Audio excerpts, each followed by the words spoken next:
काव्यशास्त्रविनोदेन कालो गच्छति धीमतां व्यसनेन च मूर्खाणां निद्रया कलहेन वा। ऑनलाइन शिक्षणे सर्वेषां स्वागतम्। अद्य वयम् उपपदविभक्तिः इति विषयस्य द्वितीयं भागं पठिष्यामः।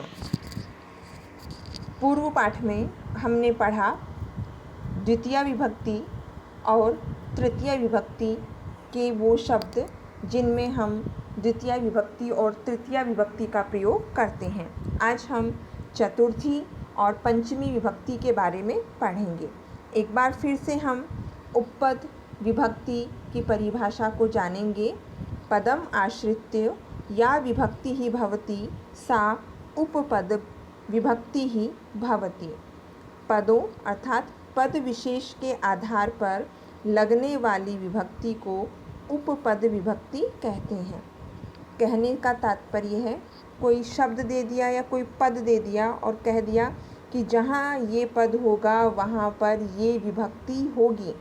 तो पद को लेकर कोई विशेष नियम कहा जाए, कोई पद विशेष को कहकर कोई विभक्ति की जाए, वहाँ पर उपपद विभक्ति होती है।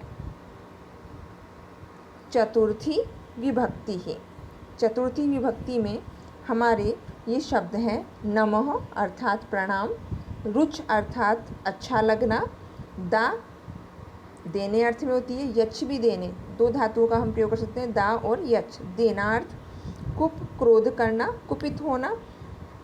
तो जिसको हम प्रणाम करेंगे उसमें चतुर्थी, जिसको अच्छा लगता है उसमें चतुर्थी, जिसको दान देंगे उसमें चतुर्थी और जिसके प्रति क्रोध होगा उसमें चतुर्थी विभक्ति होगी। उदाहरण हम देखेंगे। गुरवे नमः। नमः हम गुरु को नमस्कार करें तो गुरु की चतुर्थी में गुरवे नमः। रमेशः कुप्यति तो सुरेश में, सुरेश से कुपित है, क्रोधित है, तो सुरेश की चतुर्थी सुरेशाय। मोदकम रोचते लड्डू अच्छा लगता है, रुच धातु है तो बालक को अच्छा लगता है, बालकाय। धनम ददाति धन देता है तो जिसको धन देगा निर्धन तो निर्धनाय चतुर्थी। सह फलम यच्छति, यच्छ भी देने अर्थ में है तो तत्, तत् की चतुर्थी तस्मै। नमः, नमः में चतुर्थी तो राम की चतुर्थी रामाय। पठनम रोचते, अस्मद, अस्मद मुझे पढ़ना अच्छा लगता है, यहाँ पे रुच धातु है तो अस्मद की चतुर्थी मह्यम, तो इसमें मह्यम है ये आएगा। नमः सरस्वती, सरस्वती को प्रणाम तो सरस्वत्यै चतुर्थी में।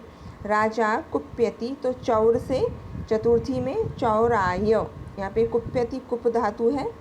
पुस्तकम ददाति तो देने अर्थ में चतुर्थी अशोक, अशोकाय चतुर्थी में।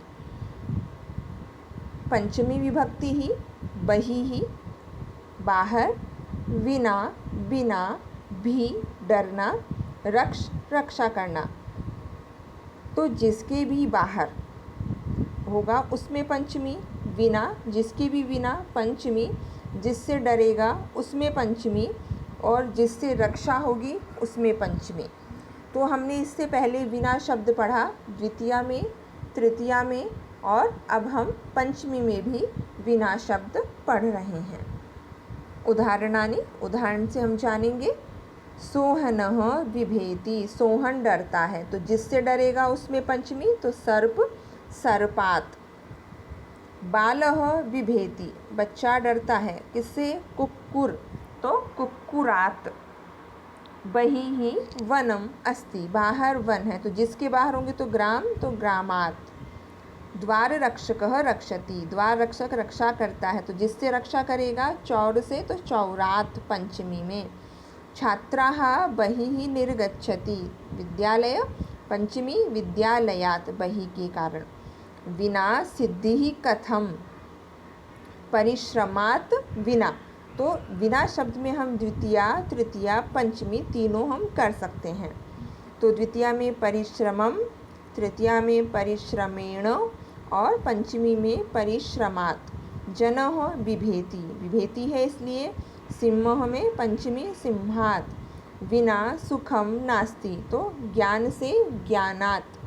कक्षायाः बहिः मा गच्छ, बहि के योग में पंचमी तो कक्षा, कक्षायाः। सूर्यातपे तंडुलान रक्ष, सूर्य की गर्मी में चावलों की पक्षियों से रक्षा करो, तो जिससे रक्षा करेंगे तो खग, तो एक पक्षी से नहीं रक्षा है, यहाँ बहुत सारे हैं इसलिए बहुवचन। खगेभ्यः पंचमी बहुवचन। तो उपपद विभक्ति के लिए हमें सिर्फ पद याद करने होंगे कि द्वितीया के ये शब्द हैं, तृतीया के ये शब्द हैं, चतुर्थी की ये शब्द हैं। अभी हमने पढ़ा कि चतुर्थी के जो शब्द हैं, तो हमें चतुर्थी के शब्द याद करने हैं कि नमः जहाँ होगा वहाँ हमें चतुर्थी करनी है। उसके बाद पंचमी हमने देखी, पंचमी में हम देखें कि बही शब्द जहाँ होगा वहाँ पंचमी होगी, तो हमें इसे शब्द याद करने हैं।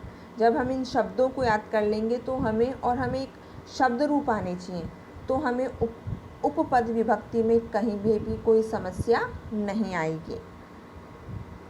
धन्यवादः, पुनर्मिलामः।